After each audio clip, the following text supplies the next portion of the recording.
funeral for Margaret Thatcher. Tamron Hall is here with details on this while Natalie's in Boston. Tamron, good morning. Good morning, Matt and Savannah. Good morning, everyone. As mentioned, leaders from around the world are in London this morning to pay their respects at the funeral for Britain's first and only female Prime Minister, Margaret Thatcher.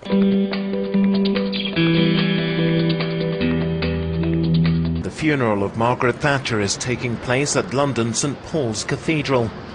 The procession began at the Palace of Westminster, where the former British Prime Minister's coffin lay overnight. Thousands of people lined the route as the cortege made its way through the capital. Most people clapped in respect, but about 24 opponents turned their backs on the procession. Everything you have made and judge us with infinite sorrow of parting into the joy of heaven.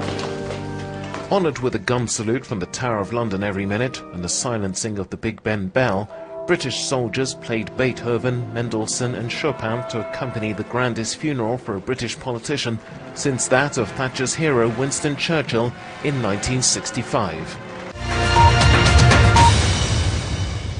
The Queen and the Duke of Edinburgh making their way along, and applause rings out here at St Paul's Cathedral as the car bringing Her Majesty the Queen and the Duke of Edinburgh arrive for the funeral and playing the national anthem along the way as they draw up to the steps of the cathedral.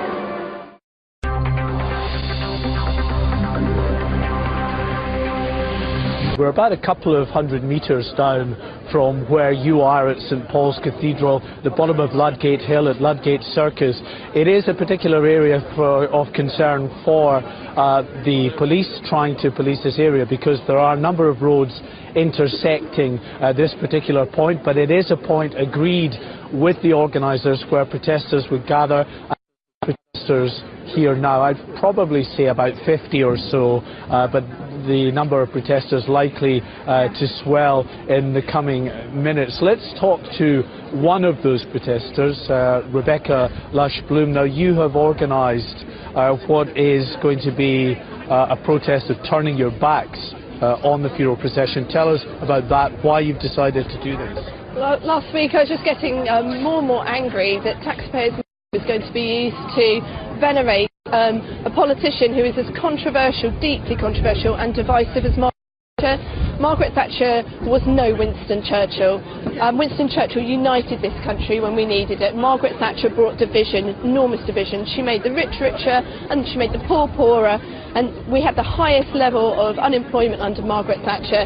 I don't want to celebrate her legacy in this way, and I don't want this taxpayer-funded extravaganza to happen in my name. So I decided to call people together to stage what I think is the only appropriate protest in the circumstances, which is a calm and dignified symbolic back-turning.